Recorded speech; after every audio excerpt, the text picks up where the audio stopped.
Here's our this podcast Unhinged. is unscripted and unhinged. Yeah. Uncensored. Hi guys, welcome back to our podcast. Hey. We Or didn't talking. really come up with a topic today. We bounced around a few ideas, but we couldn't really land on one, so we figured we'd just See where it goes. see what happens. Yeah. See where the day takes us. Bridget, say something. Hey guys. What's up? If our intros weren't awkward enough already. I know, I put her on the spot. Yeah.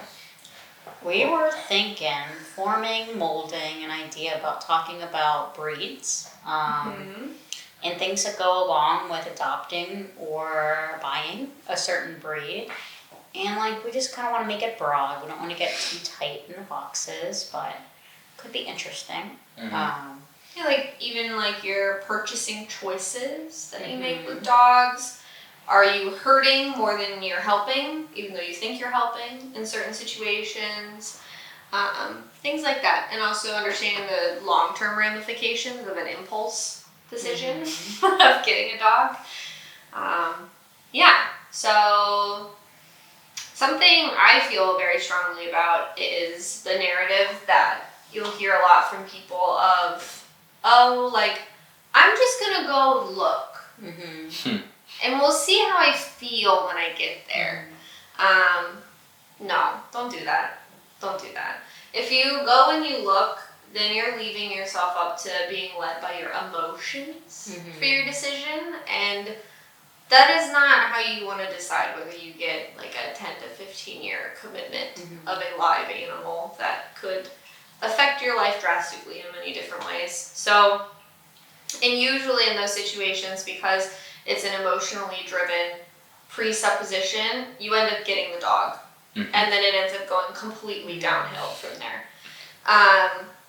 And I would say a blanket statement, if anyone's advertising a dog for less than in the United States, for less than $1,500, and it's a purebred dog, don't do it. Yeah. Don't do it. I know that sounds absurdly expensive, and certain breeds will be more expensive than others, but anything less than that, they are cutting corners somewhere, or else they would not be able to even break even. Most ethical, responsible breeders are breaking even with what they're doing, because the money that you're investing when you pay multiple $1,000s into a dog, you have to think about these breeders are proving their dogs by either titling them in conformation showing, which proves that they're physically and temperamentally to the breed standard. They're also, if you're looking for a working or a sporting breed, they're likely titling them in those sports so that they're proving that their dog and their lines have, again, the temperament and the physicality that you're looking for. That is a lot of money to travel, entry fees, the upkeep of that, gas, everything is all you have to take into account that. You also have to take into account vetting for these dogs, health testing. I mean, most breeds are, if you're doing it right, are getting x-rays of all of their joints. There's some getting eye exams. And a lot of these things have to be done annually to upkeep to make sure that the dog is continuing to stay healthy to be able to be bred. All of that is taking into account in the price that you're paying. So you're paying a hefty amount up front to pay less later because you're removing the opportunity that you're going to have a ton of health issues later on, degenerative diseases and genetic issues and all of that kind of stuff. So while you may get there and you may see the $500 golden retriever sitting in a dirty pen in its own poop and pee and be like, oh, but it's the last puppy, and the people are telling me they're just going to dump it off at the shelter if I don't take it, and blah, blah, blah, blah. These people don't care. They have no ethics. They'll say whatever they can to get you to take this dog and give them the $500. And then you're gonna end up with a dog who's probably got insane skin allergies. That's gonna get cancer when it's like 2 years old. Like, this is terrible, but like you're gonna get a terribly disease-ridden dog who's probably gonna come to you with worms, with fleas, with all of this stuff. And you're gonna have to deal with all of that after having just paid $500 or even more, I've seen, for just a terrible dog, and you're funding them to just continue to do it.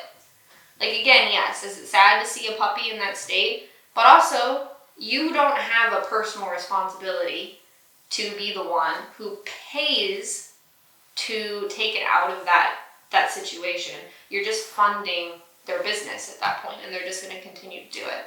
Yeah, and it's like, if you are getting a well-bred dog and you think of a breed that you want, it can be very tempting. Like, you Google like German Shepherds in the area, and there are like 2 puppies left from this litter. Yeah. Realistically, I have 1 dog from a breeder, and the conversation was a couple weeks with me having the interview process from the breeder, and I spoke to her on the phone for 3 hours, and it was much more thorough than just like, okay, you're approved, you can have the dog.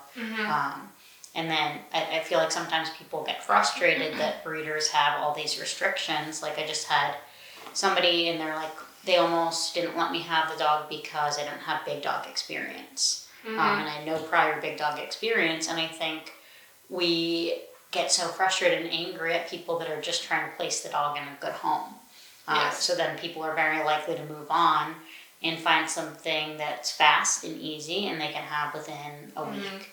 And they're paying these money and funding these backyard breeders and really not doing justice for dogs. Yeah, you want somebody who's giving you a dog, or you're purchasing a dog from, to be skeptical of you and picky. Yeah. That's a really good sign. If somebody is just like, you call and you're like, hey, I want this Belgian Malinois, and they're like, here you go. That's a terrible Belgian Malinois. Yeah. You just got a nightmare, I promise you. Anybody who is breeding dogs is going to be very specific about where they go if they're doing it well and they care about their dogs. Because, like you said, they have every right to be like, well, if you don't have the experience to be able to handle this breed properly, a lot of breeders will either recommend, like, why don't you come to these events that we're doing to get to know the dogs a little bit more, to talk to other handlers and owners, things like that. And then if you don't have the drive to want to do that, to be able to own the dog properly and put in all the effort and energy that it would need to be successful in your home, then they have every right to move on to somebody else who's going to. Because they care about their dogs. And breeders take responsibility for their dogs in that if you took that dog and they placed that dog with you, there's a high likelihood that after 6 to 8 months you're sick of it, you don't want the dog anymore, and it's misbehaving and all this stuff, and then they're obligated to take the dog back because they care. And then now they're stuck with trying to place a dog who didn't get proper training, socialization, whatever, and they're having to rehab it and then figure out how to replace it, and it's just like a whole thing for them. So they would much rather just do it right off the bat, basically. Yeah. Like that impulsiveness of like trying to get a dog right away. I do think you should have a little bit of a thinking process on whether you do even go to a shelter and you walk in, and just know that when you're in a shelter, the dogs are well cared for.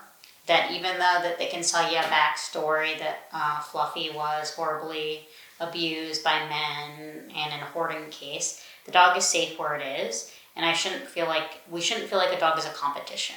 Yeah. Like, you go to shelters and sometimes there's a lottery process and 15 people want the dog, so they put in names. It's just like, I want to take my time and find a dog that is going to suit me.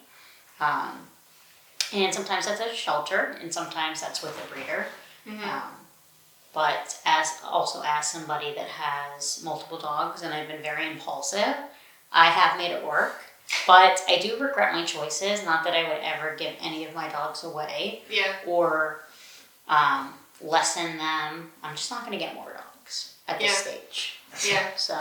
No, and I think, so with my personal dogs that I have 3 currently. One, I would say, well, Cash was the first dog I got. I definitely got him from like a backyard breeder. He's a Bernedoodle, and I met his mom and stuff like that and everything. But I don't. The scary part with Cash now is he's almost 11, and I don't know what to expect from him health wise. You know, so like I have this thing in the back of my head where I'm always like, every little bump that comes up, I'm like, oh, we have to get that looked at. We have to like do blood work, you know, all this stuff, like, because I don't. And again, there's still no guarantees with the dog that I know has been thoroughly health tested throughout their lines and stuff. But I do think that as Snoop, my Chihuahua, gets older, I'll have a little more peace of mind, knowing that like the likelihood of him having issues is very low. But like with Cash, I don't know that. So I'm always kind of like nervous and like, oh my gosh, like how much time do I have left with him and all of those different things, just because I don't know about his background and the bloodlines and genetics and all of that kind of stuff too. And then with Lumos, he's like a weird case because I got him through like people who knew people, but like still I don't know much about, like I know much about his history, but again the health side of things is kind of a mystery to me as well. And he already has like his kidney issues and stuff like that and things. And he was a whole another thing with the behavioral stuff as well. But the way that I got Snoop this time, with a lot of like thought into it and planning, and literally I took off like 2 weeks of work when I brought him home so that I could like do all the things that I wanted to do over that period to set him up for success and everything like that. I don't think I would ever do it any other way again moving forward. Because that was just so ideal for me to be able to like feel really, really confident and good about like the whole process, and the support that I've had from Jen, the breeder, since getting him, and I think you probably feel the same way with Pip, has just been so great. Yeah. You know, like very open to any questions and information and education, because I was honest with her too, other than Mags, my rescue that I adopted as a really old dog. My experience with small dogs was very few and far between, other than like training. Right. I'd never owned or lived with one. And so I was really open with her about that too, and she was really great about educating me and talking me through all the little things and helping me be prepared. So it's like, even if you're going into a breed that you have little experience with and you just really have a passion for and you want to own, is if you go in with an open mind and with being honest, most breeders are going to be like, I will teach you, you know, because they have a passion too. And they want Clearly the breed to exist, you know? So they're typically very open to being able to do that as well. Yeah. And it's interesting to think, like, no matter how you get your dog, like whether it is impulsiveness or you've done a lot of research and you're really prepared for it, there's going to always be things that are unexpected. Yeah. And if, like, I think millions of people probably get a dog out of impulsiveness. And like, yes, we can preach like, don't do it, but people are still going to do it. So what do you do if you go to the store for some milk and there's a litter of puppies out front and you end up coming home with one? How do we handle it then? Because we can take the responsibility immediately to care and raise this puppy. And make sure it has a really good life. So I think part of, if you're going to do that, you need to accept the fact that that dog is now your responsibility moving forward and nobody else's. You don't get to take that dog for 6 months and then be like, oh, but now I'm going to move. I'll just give it to my parents.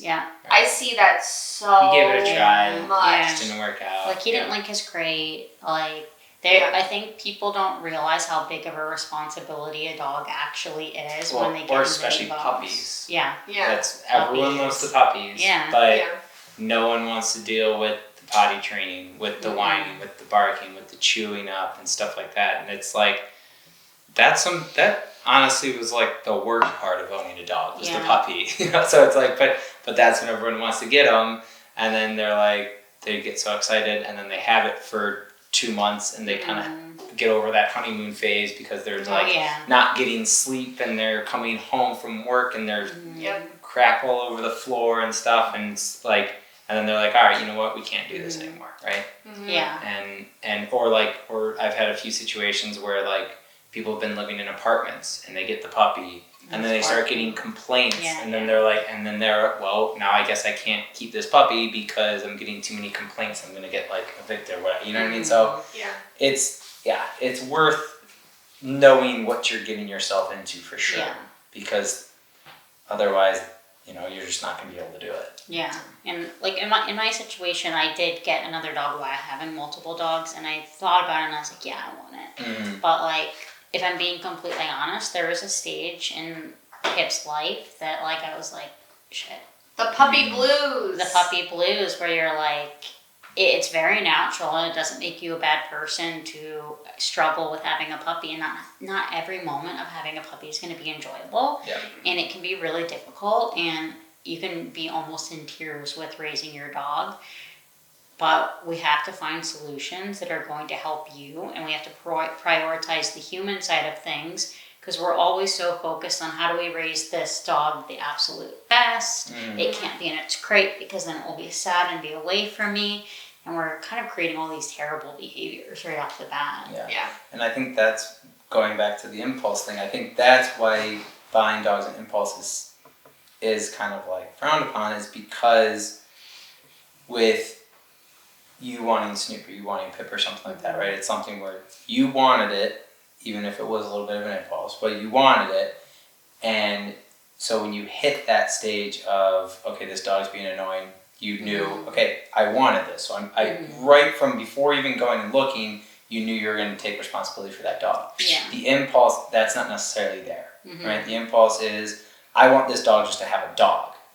And then you hit that stage and you're like, well, I wanted a dog just to have a dog. I didn't want it to like have those responsibilities, right? Necessarily. I mean, I think that's where a lot of people kind of like dip down into it, is they kind of like get over that high of wanting a dog, and now they're like, oh, this is what it's like to have a dog. Sinks in.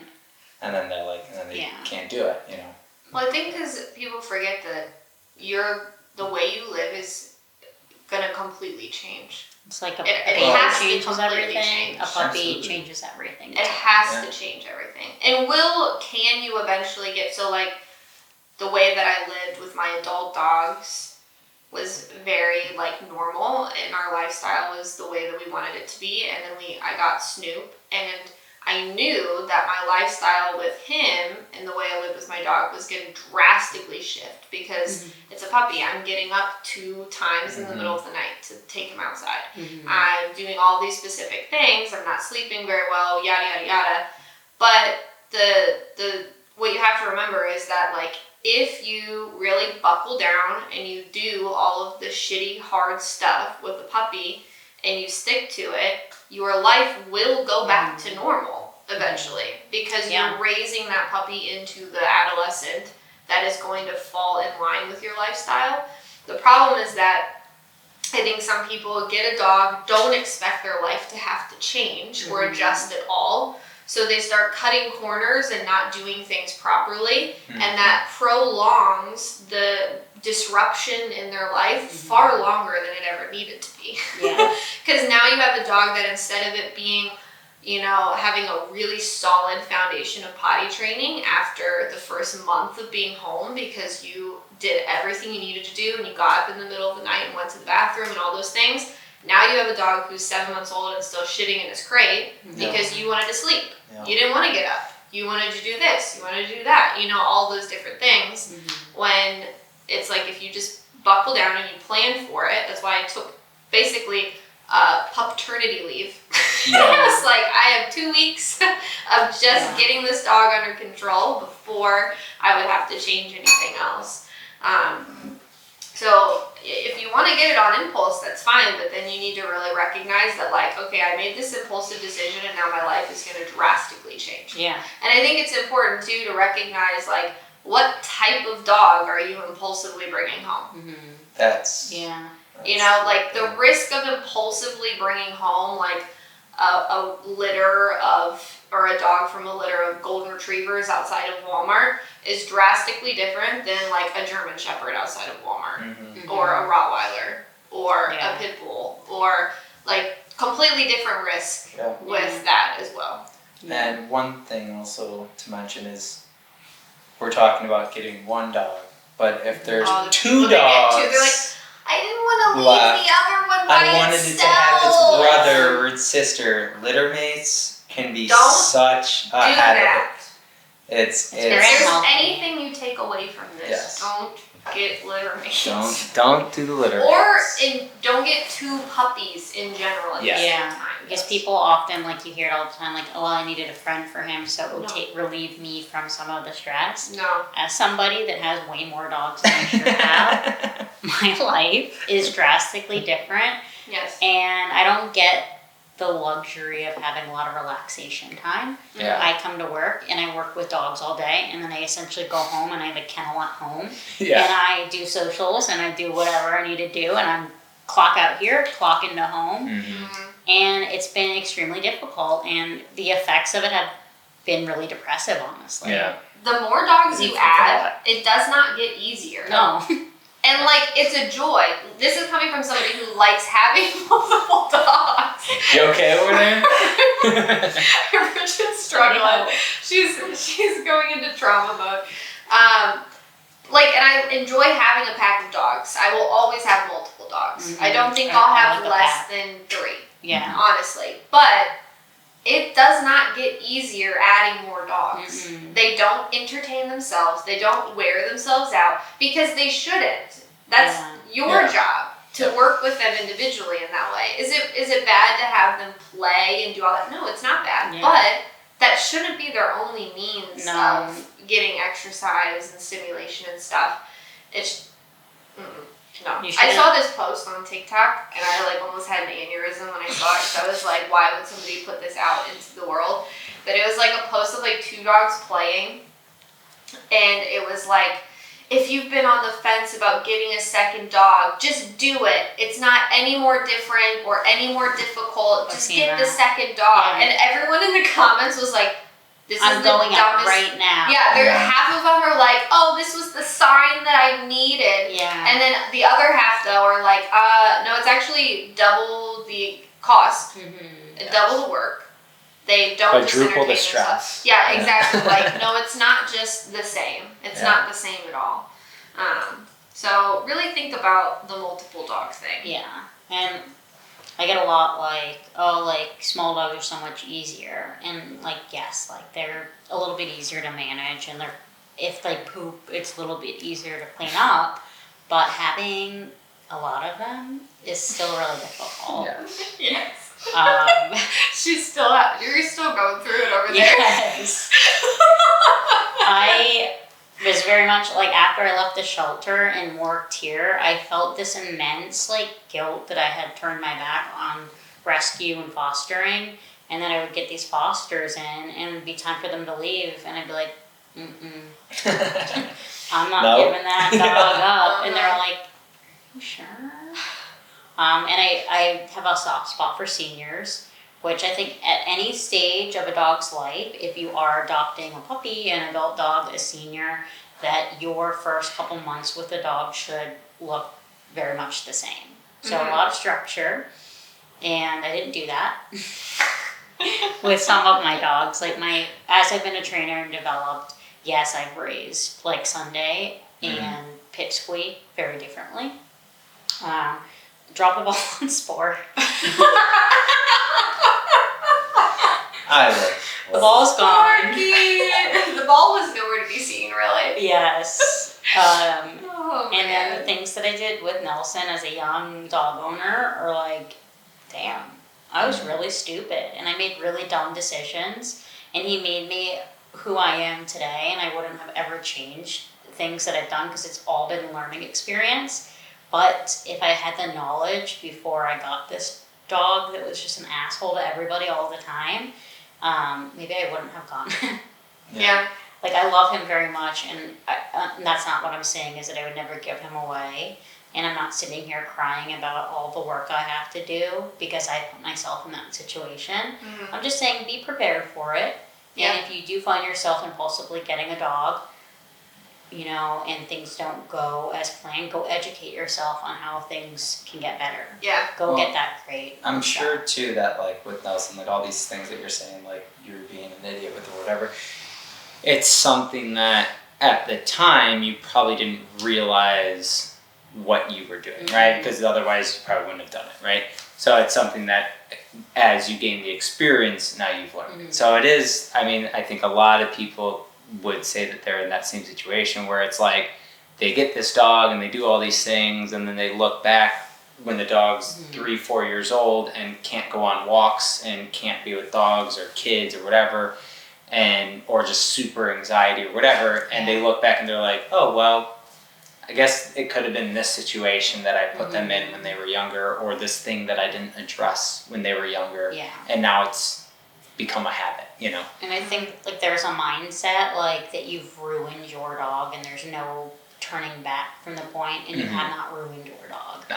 I think with effective structure and like behavioral changes and things that you're doing can get your dog back on track and you be the leader again. And it's not impossible. We just would want to talk to a skilled professional to help you repair the relationship with your dog, because they can be become damaged in that sense. Like that the dog is just taking from us, and it can be really difficult. Well, and I think it's important too, like before you make these rash, impulsive decisions to get these types of dogs, to think through like what do I want my life to look like in 5, 10, 15 years?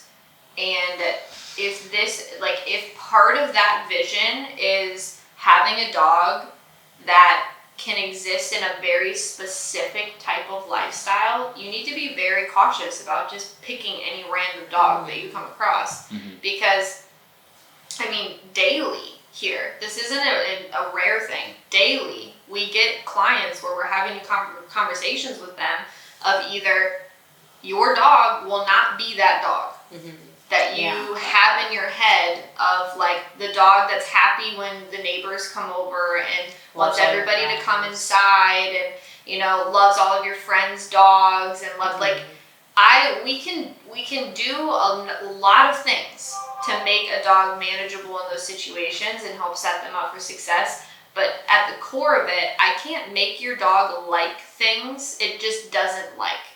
And why would you want to push your dog to like things that they don't like if it's making them uncomfortable? Yeah. If we're going to proclaim that like we're the dog rescuer, we saved this dog. Yeah. Like at some point, of course, I don't mean this in the broad spectrum, but there's going to be things that dogs don't like. We have to work them through. Yeah. And then there are things that are just pointless to force my dog to do. Yes. Like loving people and they're sitting there and they're like very stiff. Yeah, who's it for in that aspect? Right. Yeah. You know what I mean? So, like, I obviously, like, things can improve and get better, but if you know in 10 years you want to have a family and you want to have kids and you want to have the type of home that your friends' kids can come in unannounced and it's an open door and your neighbors show up and you're having parties in your backyard and, it's just a very social environment, then you need to make sure that whatever dog you're getting at this point is going to be able to adapt to that later on. So maybe that random Corso puppy that got weaned from its mother at 6 weeks old outside of Kmart is probably not the best option for you. Yeah. Because I guarantee you it's not going to grow up and love that at all. People are like, he's going to protect me and like I have scary dog privilege, and like that scary dog privilege is going to come in at times that you don't want it to. Yes. So. Yeah, like, who's very antisocial, and that does not interfere with my lifestyle at all, because I am not a social person. No. I don't have people over at my house all the time. So it's like, owning a dog like Lumos, I don't have to do anything necessarily out of the ordinary, because he fits well with my lifestyle because of just how I like to live. So it's like, but yet if you put Lumos in a house, like I was just talking about, that would be a freaking nightmare. Oh gosh, yeah. It would be a nightmare. He would never be able to be out. Because is somebody going to come over randomly at some point? There's just a number of factors there. So you really have to think about. And if that becomes, if you impulsively got a dog, you now are at a point in your life where, I want to start taking all these steps and my lifestyle is going to drastically change and the dog is not going to be able to adapt to it. You don't get to pass that responsibility on to somebody else. Yeah. That's not how it works. And I think like there are times in my career here that we get people that are like, well, like I'm looking to rehome a dog that's bitten people. I'm looking to rehome this or that, like very, very severe issues. And yes, like in a perfect world, we could dump our dogs off with somebody and everything's like happy and fun. And they change and they're perfect and stuff. But at some point you have to take responsibility that you're passing a dangerous dog off to someone else, and that cycle continues and more people are going to get hurt. And somebody that doesn't know or love the dog yet is caring for the dog, and they don't have that emotional attachment that makes them want to make it work. They're at that point where they're just like, I just got this dog from a random person and it just bit my neighbor. Like, what the hell? Like, I don't want to deal with this anymore. Like in my rescuing days, I would pull dogs from shelters, and I had this one dog in particular that I just really wanted it to work out. I really, really wanted it to work out, and he was not stable. And we ended up having to make the choice that it's not safe to put this dog out into the world. And that's really hard because as somebody in rescue, you want to think that you're helping everybody. And I tried. And he was too far gone. Yeah. Well, that was like, I'm going to find it. There was a rescue that posted this dog. I could not believe that they posted this out there and that the dog was still alive. Was it like a bike rip? Like this dog has like shredded people, like in the hospital. I see. In the hospital. And they're like, somebody come rescue the dog. And they literally led it with like the so here it is. It said, "Meet Red. His story is horribly sad. He was a feral dog living in the woods of Florida. A man trapped him and decided to take him as his pet. After 3 years, the man decided he didn't want Red any longer and went to dump him in the same wooded area he found him in 3 years prior. The man's sister..." How do they know this? The man's sister reached out across the state for help with no avail till the group Fairy Tales Rescues stood up. Once in their rescue, they immediately saw that Red was a loose cannon and could be dangerous. They put Red into a board and train for a few months where Red broke loose and killed another dog and almost died from the fight himself when it was over. While recovering in the hospital, Red attacked hospital personnel. A family heard about Red and decided to visit him daily to see if they could earn his trust. This dog does not need trust. No. Is there anything that I've read thus far that merits trusting? I couldn't even believe it. Okay. Oh, God. And why would they even allow somebody to come visit, to even try to adopt him? And a family, does that mean children? Yeah, exactly. Here we go. So, eventually, after weeks, they took Red home. Once home, Red turned on the family, with both going to the emergency room. He mauled the couple to where the husband's finger was ripped off, and the wife's both hands needed reconstructive surgery. Oh my God. I can't believe what's about to come out of my mouth in a second. As bad as all that sounds, please keep in mind he was let down severely and needs to learn to trust. No. He will be the next misfit to enter the rescue's name. Hopefully he will finally find his peace here. He needs to find peace with our Lord and Savior Jesus Christ. I was going to say that. Okay? That is absolutely irresponsible to ever take on a dog like that. And if a rescue posted that, run. That is a fucking red flag. I couldn't even believe it. This dog has mangled and permanently damaged that many people, killed another dog. And they're like, but as bad as all of that sounds, he's been let down He's been let down severe. How has he been let down? He was a stray dog. dog. He needs a nice little He was a smooch. stray dog that got taken into a home and then just released back out into the wild. But he's been let down severely. There are some dogs, and they should not be adopted out. No. And that is crazy. It's really the responsibility of the rescue to not have those dogs be in homes. It's going to be dangerous. Like, but even more so, like, even if for whatever reason this rescue were to defend it and say that, oh, we're never going to adopt him out, he's going to be a lifer, what's the fucking point? Yeah. You're wasting resources, you're wasting money, you're wasting all of this stuff on a dog who shouldn't be alive. That dog should not be alive. What if it busts out and kills another dog in their rescue? Like, it just is such a danger. And why? What is the point? The dog is not okay.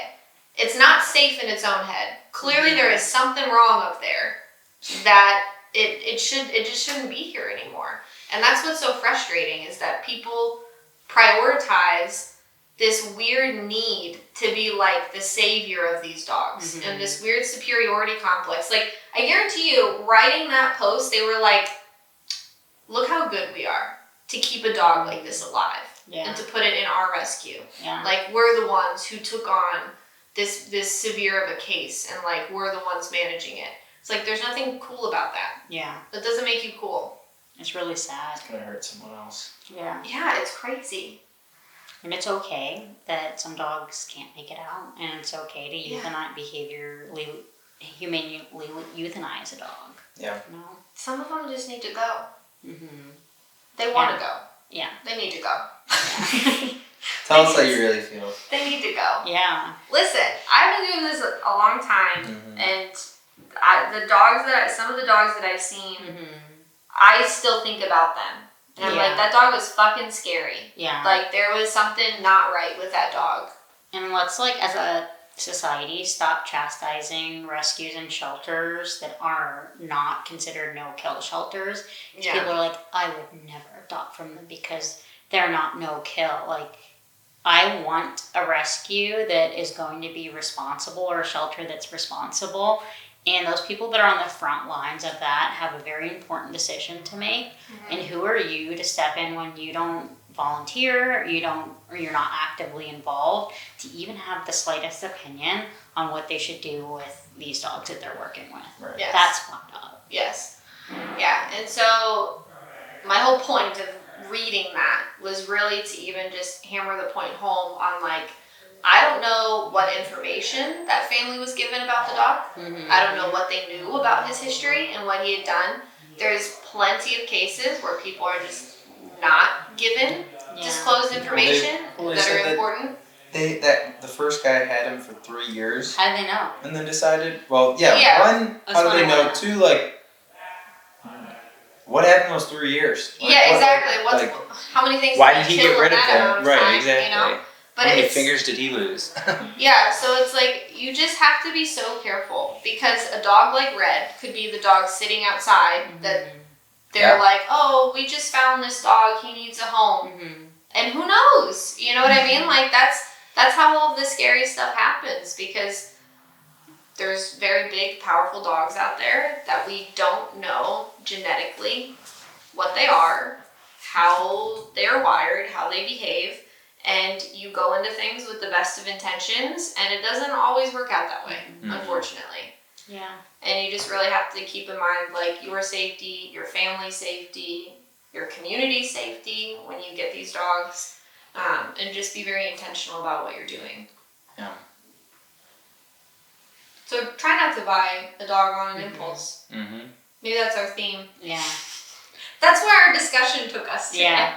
Yeah. And if you do get a dog on impulse, like I've done it, take responsibility for it. Yes. And, get everything handled within days of having that dog. Yeah. And don't wait and thinking that things are going to get better without you actively putting in the work to have things be better and adding structure. And if you don't know what that means, talk to a professional. Yes. Yes. Yes. Getting a dog should not be driven by an emotional need. And getting a dog and having a dog should not be miserable either. Yes. No. So, For you or the enjoyable dog. Experience. Yeah. Yes. Yes. All right. Well. That was good. I think that was good. Yeah. I think we did all right. Thanks for hanging out, guys. Yeah. Any last thoughts? No. No. I think we're good. See you next time.